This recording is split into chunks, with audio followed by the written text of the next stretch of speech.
ओम गणपते नमः। आज अपने सुनेंगे वाल्मीकि रामायण अयोध्या कांड का आगे का सर्ग। भगवान श्री राम की आशीर्वाद पाने के लिए इस सर्ग को पूरे ध्यान पूर्वक होकर एकाग्र मन से पूरा सुने। बोलिए गणेश जी महाराज की जय हो। बोलिए सियावर रामचंद्र भगवान की जय हो। हनुमान जी महाराज की जय हो।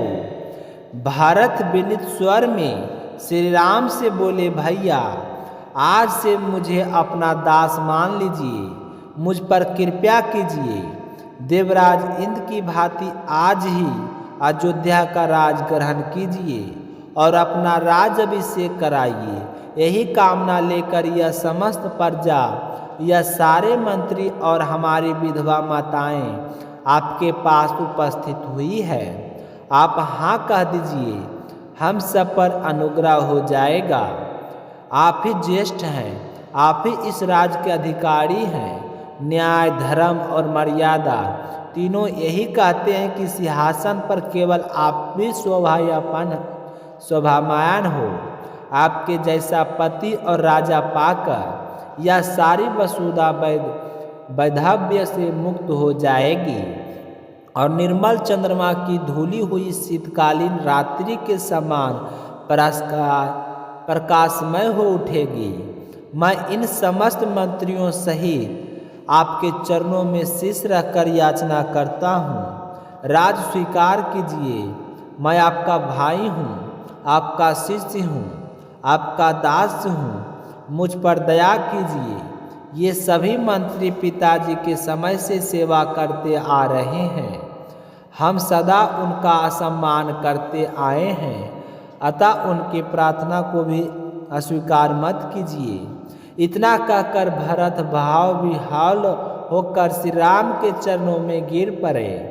उनके नेत्रों से अश्रुधारा बहने लगी। वे मत वाले गजराज की भांति बार बार दीर्घ निश्वास ले रहे थे। तब भी श्री राम ने अपने भ्राता भरत के दोनों हाथों से उठाकर हृदय से लगा लिया और करुणा स्वर में बोले, हे भरत, उत्तम कुल में उत्पन्न हुए, सद्गुणों से संपन्न, तेजस्वी और श्रेष्ठ व्रतों का पालन करने वाला, मैं केवल राज के लोभ में पिता की आज्ञा का उल्लंघन नहीं कर सकता। तो क्या आप पाप नहीं होगा? तो पिता की आज्ञा को ठुकराना मेरे लिए महान अपराध है। मैं ऐसा नहीं कर सकता। मुझे तुम्हारे भीतर कोई दोष नहीं दिखता। तुम पूर्णतः राज के योग्य हो। यह ज्ञानवश तुम्हें अपनी माता की निंदा भी नहीं करनी चाहिए। उन्होंने जो किया विचार पूर्वक ही किया है। तो गुरुजन, माता पिता अपने प्रिय पुत्रों को पूर्ण अधिकार रखते हैं। वे जैसा चाहें वैसी आज्ञा दे सकते हैं। हम पुत्र, शिष्य और सेवक उन्हीं के अधीन होते हैं। महाराज यदि मुझे बलकल धारण कराकर वन में भेजे हैं, राज सिंहासन पर बैठाएं, तो दोनों के लिए पूर्णतः समर्थ थे। तो इस तरह के हे धर्मात्मा भरत, जैसी श्रद्धा पिता में होनी चाहिए वैसे ही माता में भी है। जब महाराज ने मुझे वनवास की आज्ञा दी है, तो मैं उस आज्ञा का विपरीत कैसे चल सकता हूँ? मैंने उनके सामने हाँ कहा है। अब अपने व्रत से प्रचलित होने मेरे लिए असंभव है। तुम्हें अयोध्या लौटकर राज संभालना चाहिए। बलकल धारण कर मेरे साथ वन में आना तुम्हारा धर्म नहीं है। महाराज ने हम दोनों को अलग अलग आज्ञाएं दी थी, मुझे वनवास और तुम्हें राज्य। अंततः हम दोनों को अपनी अपनी आज्ञा का पालन करना चाहिए। जो राज तुम्हारे भाग में आया है उसका उपभोग तुम्हें ही करना चाहिए, मुझे नहीं। ऐसा विचार भी मन में मत नहीं लाना चाहिए। 14 वर्षों के पश्चात मैं स्वयं लौटकर वही राज ग्रहण करूँगा। मैं अपने पिता की आज्ञा मेरे लिए स्वर्ग से भी बढ़कर है। उनके आदेश के विरुद्ध ब्रह्मा का अविनाशी पद भी मुझे स्वीकार नहीं है।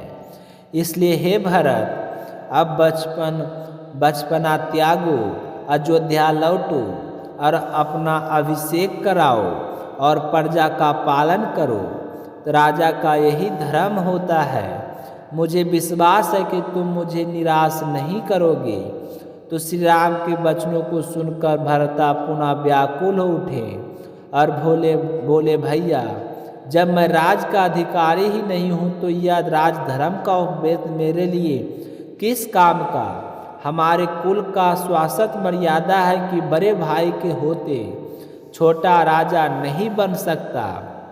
फिर यह राज्य मैं कैसे स्वीकार करूं?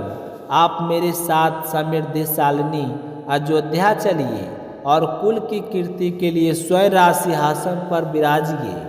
लोग राजा को मनुष्य कहते हैं, पर मेरी दृष्टि से मैं तो देवताओं के समान होता है, क्योंकि जो धर्मयुक्त आचरण राजा निभाता है वह सामान्य मनुष्य के लिए असंभव है।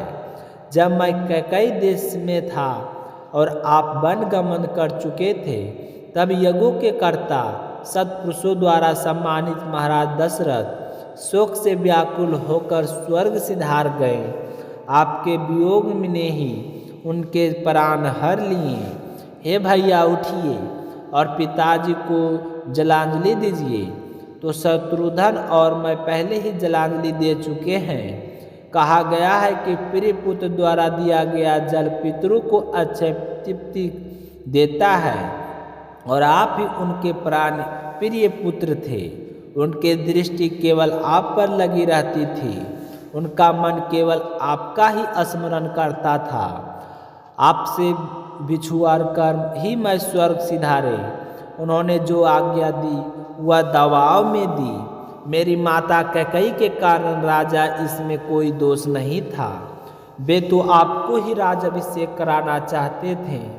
ऐसा ना होता तो राजतिलक की सारी सामग्री राजमहल में क्यों सजी होती।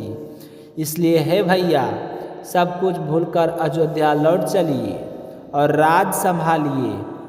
इसके आगे का दिव्य प्रसंग हम कल के सर्ग में श्रवण करेंगे। बोलिए सियावर रामचंद्र भगवान की जय हो। तो आप सभी भक्तजन, अगर आप रामायण का हर सर्ग सुन रहे हैं और इस चैनल को सब्सक्राइब नहीं किए हैं तो चैनल को ज़रूर सब्सक्राइब कीजिए, ताकि आप सभी का वीडियो और अच्छा मिल सके। मिलते हैं अगली सर्ग के साथ। तब तक के लिए बोलिए सियावर रामचंद्र भगवान की जय हो। आप भी कमेंट में ज़रूर महाराज श्री राम का जय जयकार जरूर लगाएं।